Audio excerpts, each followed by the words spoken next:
Welcome back, guys. It's Bill, and we are kicking off into part two. So last time we did the bottom floor here, got it weathered and all chipped up. This time we're going into the top section, and we're going to be spraying airbrush highlights on these pillars, just to make them pop a little bit more, and to go through everything. Like we can even touch up on the bottom a little bit, but first off, I'll just start hitting up these top pillars. And we'll start going where the main light sources go, and we kind of just creep down. And let's just start in here. I'm using XV88. It is an airbrush paint GW, so nothing too fancy. And realistically, you can use any other color you want as long as it's gonna provide a good highlight for you.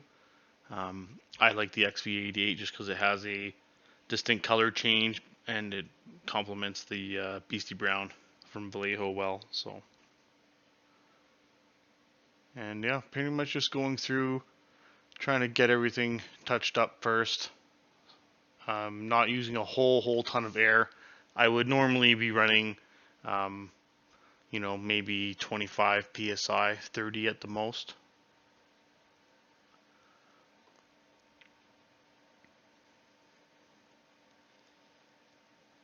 I've got the sound off for this particular one just so I can voice over, just because you'd be hearing the air compressor buzzing along.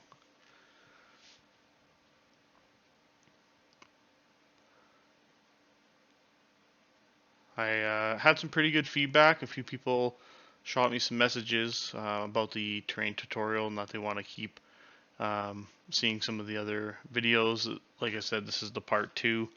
We will be doing a part 3 after. Just to show how I do the floors. It's all about like color contrast that I'm trying to do, especially with the floor level, so it'll be like a beigey white, and then we'll weather it up and make it all chipped up and make it look cool. But for now, we're just finishing off these pillars, just highlighting real quick, just to kind of go and bring all the airbrushing up to the top level, because that's where all the light's gonna hit.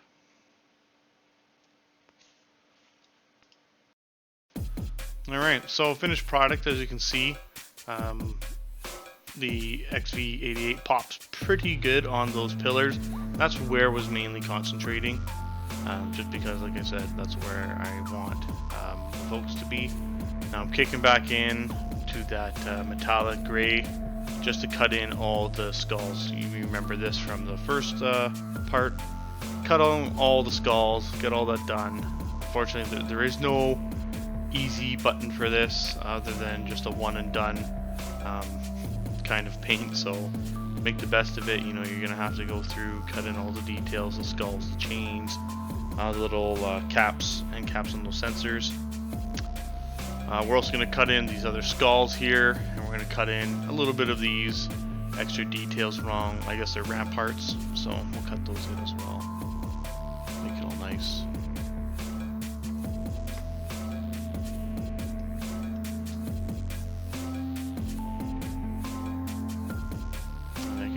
That's out of camera spec. There we go. And it's back. So, just gonna keep cutting these in, just showing you how fast it can be.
right, these little additional details, again, yeah, Retributor armor.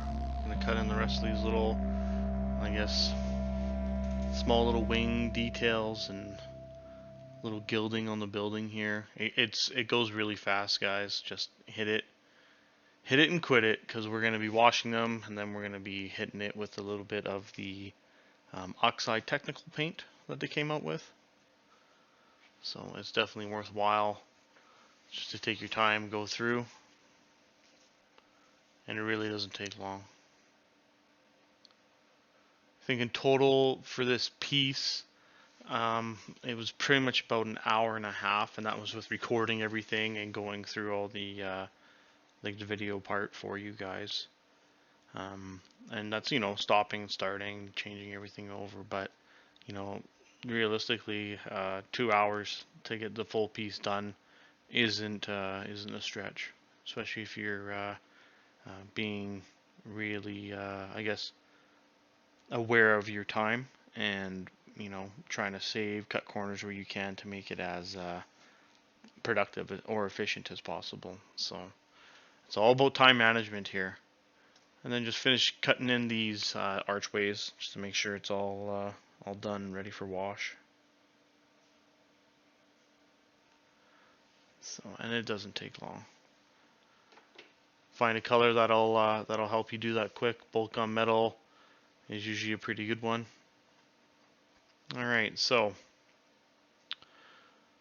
I've kind of got all the quick little colors cut in.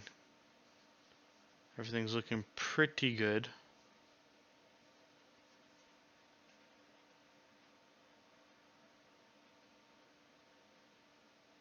Even from afar, like it's starting to blend together now. It's one piece,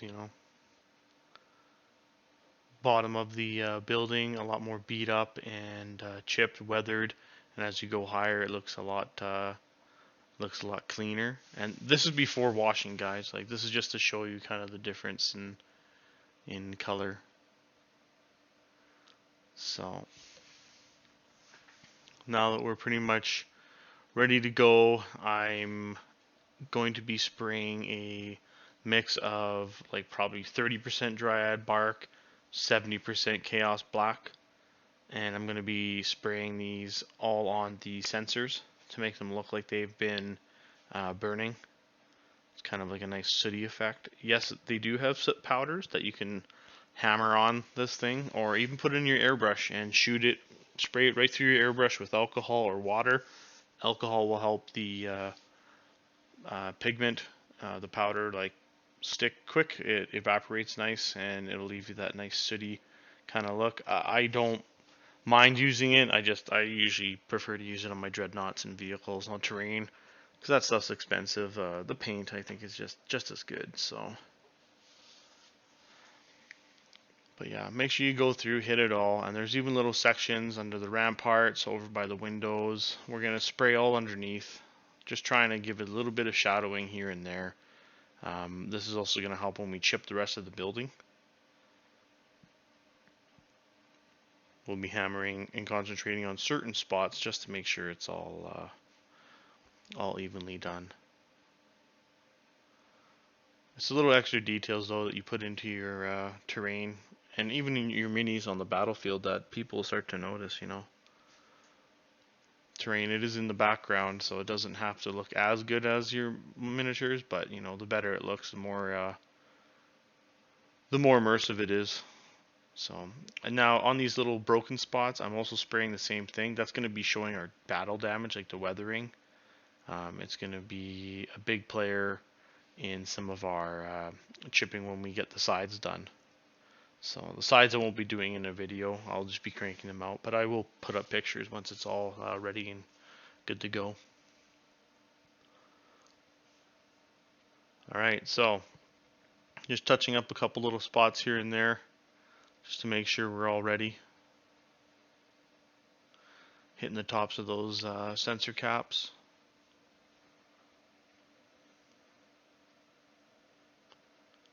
Going to be time to pretty much start washing pretty quick, but we want to go through and just hit the fine details with that Vallejo silver.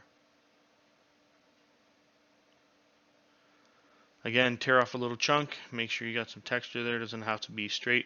If you want to cut it, you can, but I like ripping it. Little glob of paint, spread it out, dab it around. You want it on there. It's like dry brushing, just with a sponge, right? But like, watch the effect. Just the first hit, and it's already chipped. Like, really nice, super light, little bits here and there. You know, you're doing this on power armor or on dreadnoughts, vehicles, anywhere. Like, it really pops, and it's super easy to weather.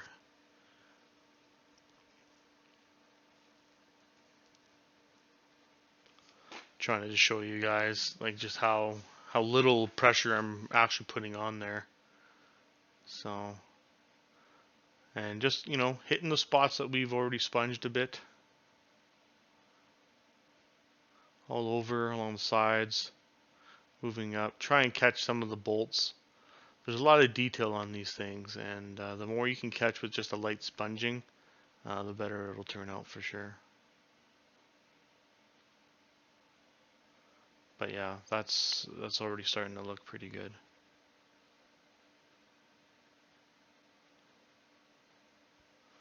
And sponging, it's a time saver. It really is. It's also cheaper than using the chipping medium, and a little less technical, especially if you don't have an airbrush, right? Like, it's nice to spray a nice fine layer of that chipping medium before you start going to town with everything else. But I found this is very effective and works just as good.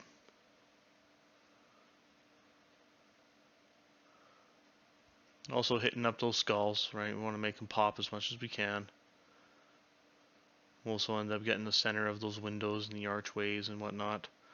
Really getting them all weathered out and making them look war-torn, right?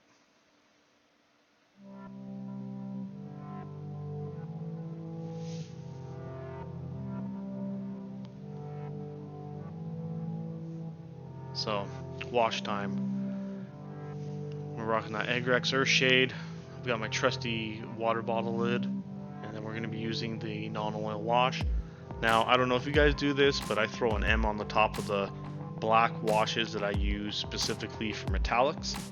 Nothing worse than washing your miniatures and seeing a whole bunch of tiny little silver or gold flakes in the black paint or on the gray, and that's because your wash is contaminated with all the metallics. So just a little sploosh, bloop, there you go.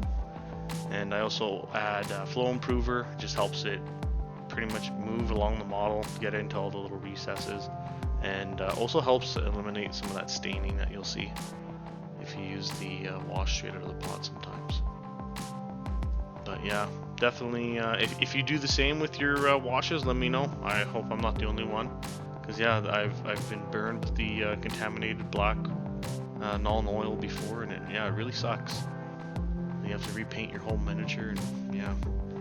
So in this, I am just going inside the inner recesses. I'm going to be leaving the big flat panels alone, but the skull, all little bits, and these, I guess, little icons with angels and whatnot, I will be hitting, and then I'll be going along the bottom side of that trim like I just did.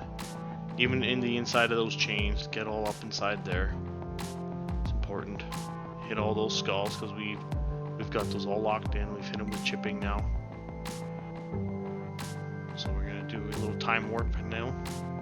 Bing. All right, rocking out some more, just hitting everything, all the archways. We're just sticking to the inside, like you can see. I'm not really worrying about those posts. I'm just really trying to get the interior inset panel of the terrain. It'll darken it up. It'll make the highlights that we sprayed on there, even if they're sprayed on clumsy or a little too rough, it's gonna help blend everything in together. So do not worry. Terrain is very forgiving, and again, Bob Ross said, you know, there are no mistakes, just happy little accidents.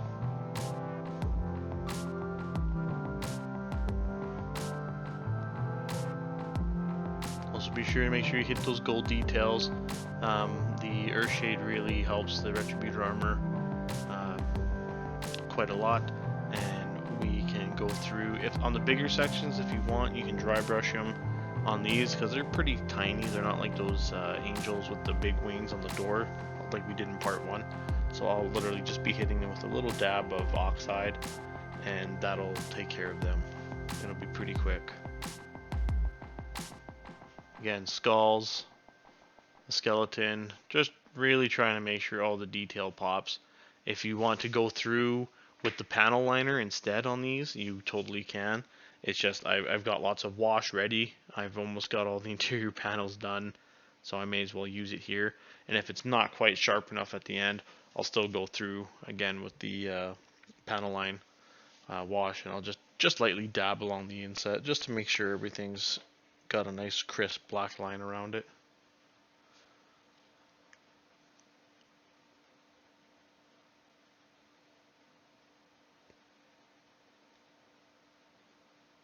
But yeah, just go through nice and quick, get it all taken care of.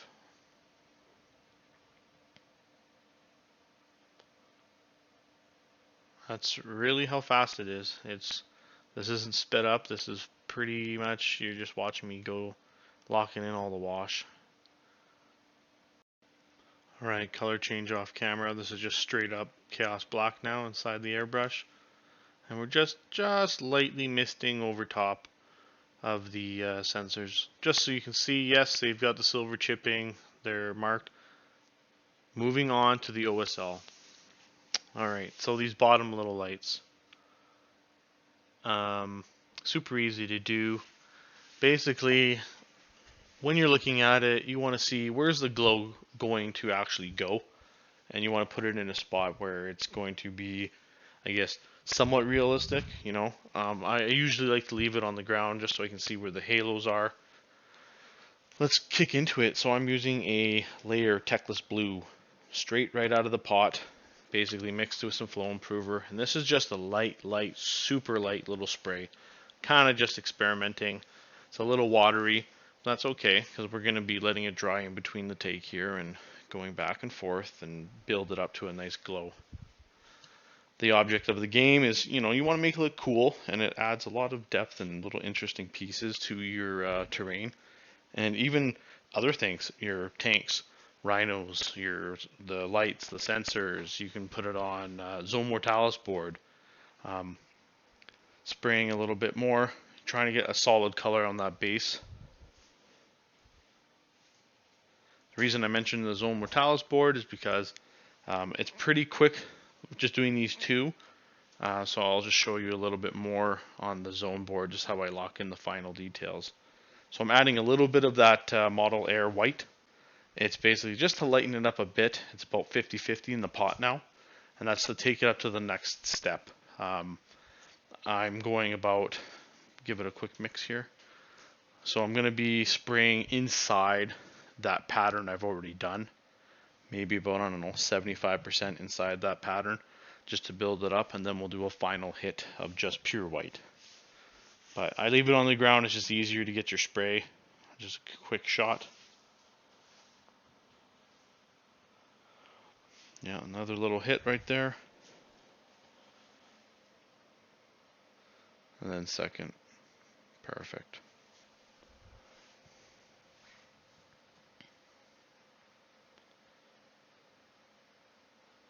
And again, letting it dry. Don't rush this part. Okay, so we hit it with the white, and I realized that the camera wasn't actually watching. I'm going to hit it one more time, a little bit more. Perfect. And that's basically about it, guys. Like, once it's on the top, it will have a cool little glow effect. Because you missed it, like I said, I'm going to be doing it on my board. But that's it for part 2. Part 3, we're going to do the rest of these lights. We're going to be doing the floor like I mentioned. We're going to be hitting it with like a beige white, and then we'll chip it all up, make it look really cool. And basically that'll be it for that. The next time you see this piece, it'll be pretty much almost all finished. But look at the door, like it has a really cool effect. The glow is nice, it's very easy to do. So let me bust out this board. I did the first step, the blue, and then I added a little bit of white, 50-50, sprayed. So you know it's starting to see kind of that haloing. I'm going to go pure white, just so you guys see how easy, just how little I need. I just got to zoom in with the camera here. You guys take a little peek. Alright, let's see. Maneuver this thing around. Alright. going to zoom in, sharpen that up a bit. Alright. Okay, so yeah, we're just going to do the smallest hit right on that lens cover, basically, is where we're going to hit it with white. And like, we're barely depressing, it's just enough to hit it a little bit, you know. And I'm going to keep showing you on all these different lights, just so you can kind of peek. Super quick, just a little squirt. Alright, same deal, little squirt. And little squirt again. All the techniques that I've been doing on this specific terrain piece, that tall Imperial Sector one, I've used all those for this Zone Mortalis board piece. So this isn't anything new. This is, again, this is chipping, this is dry brushing, this is really keeping it basic. You know, spraying the inset archways all with the airbrush, and then chipping with the sponge, you know, doing that glow effect on the inside. Same thing. The computer screen is a really quick spray, and then a bunch of glazes just to kind of make it look glowing. But yeah, it's super easy to do, you guys, and you can just see how the effect is different. And again, you know, on all the gold stuff, you know, it's not terrible as is. Oh, bumped it. But, you know, just going through and adding those little bits of detail, Aquila looks pretty good as is. But you know what? We just want to sharpen it up a bit. Straight out of the pot. Just dab. A couple light dabs. And just, you know, a couple cracks here and there. But it makes the piece come alive. It really does. Something I've always really been a fan of, especially on the tops. Get it all along those seams. It really works, you know. It's small details, but it really makes the board come alive, you guys. Again, right? Here's some more. Anyways, thanks for watching. I really hope you enjoyed this video. And next week, Tuesday, for Terrain Tuesday, we'll be bringing out part 3, where we finish off that building. So hope you like it. Thanks.